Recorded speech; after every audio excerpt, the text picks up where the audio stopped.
Sandeep Ghuge police अधीक्षक सांगली यांनी त्यांच्या अधीनस्थ स्थानिक गुन्हे अन्वेषण शाखा सांगलीकडील पोलीस अधिकारी व पोलीस अंमलदार यांचे विशेष पथक अंमली पदार्थ तस्करी, विक्री, वाटप व वितरण करणाऱ्या इसमांच्यावर कारवाई करण्यासाठी स्थापन केलं आहे. त्या अनुषंगाने दिनांक 30 ऑगस्ट रोजी स्थानिक गुन्हे अन्वेषण शाखेकडील सहाय्यक पोलीस निरीक्षक नितीन सावंत यांच्या पथकामधील पोलीस हेड कॉन्स्टेबल अमोल एदाळे यांना त्यांच्या बातमीदाराकडून बातमी मिळाली की एक इसम गांजा विक्रीकरिता मिरज पंढरपूर रोडवरील SS कॉलेजजवळ मिरज येथे मोटारसायकलवरून येणार असल्याची खात्रीशीर बातमी मिळाली. नमूद पथक मिळालेल्या बातमीप्रमाणे मिरज पंढरपूर रोडवरील सिव्हिल हॉस्पिटल जवळील वंजाळे यांच्या पेट्रोल पंपाच्या समोरील रोडवर वॉच करीत थांबला असता एक इसम बातमीप्रमाणे मोटारसायकलवरून मिरज पंढरपूर रोडवरील SS कॉलेज व वंजाळा पेट्रोल पंपाच्या दरम्यान असत बंद टपरीजवळ येऊन थांबला.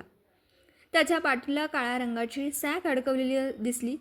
त्याच्या बातमीप्रमाणे संशय आल्याने सहाय्यक पोलीस निरीक्षक नितीन सावंत व पथकाने सदर इसमास पळून जाण्याची संधी न देता ताब्यात घेऊन त्याचं नाव गाव विचारलं.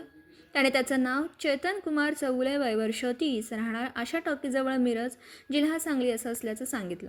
सहाय्यक पोलीस निरीक्षक नितीन सावंत यांनी त्यास मिळालेल्या बातमीची हकीकत सांगून त्याच्या अंगझडतीचा उद्देश कळवून पंचासमक्ष अंगझडती घेतली. त्याच्या पाठीवर अडकवलेल्या सॅकमध्ये हिरवट काळपट रंगाचा तयार गांजा माल मिळून आला. त्या सदर गांजा मालाबाबत विचारणा केली असता त्याने उडवाउडवीचं उत्तर दिलं. सहाय्यक पोलीस निरीक्षक नितीन सावंत यांनी त्यास विश्वासात घेऊन त्याच्याकडे चौकशी केली असता त्याने सांगितलं की सदरचा गांजा माल हा त्याने त्याचा मित्र आयुब पिरजादे, राहणार फुलेवाडी, कोल्हापूर याच्याकडून खरेदी करून तो जादा दराने विक्री करण्याकरिता घेऊन आला असल्याची कबुली दिली.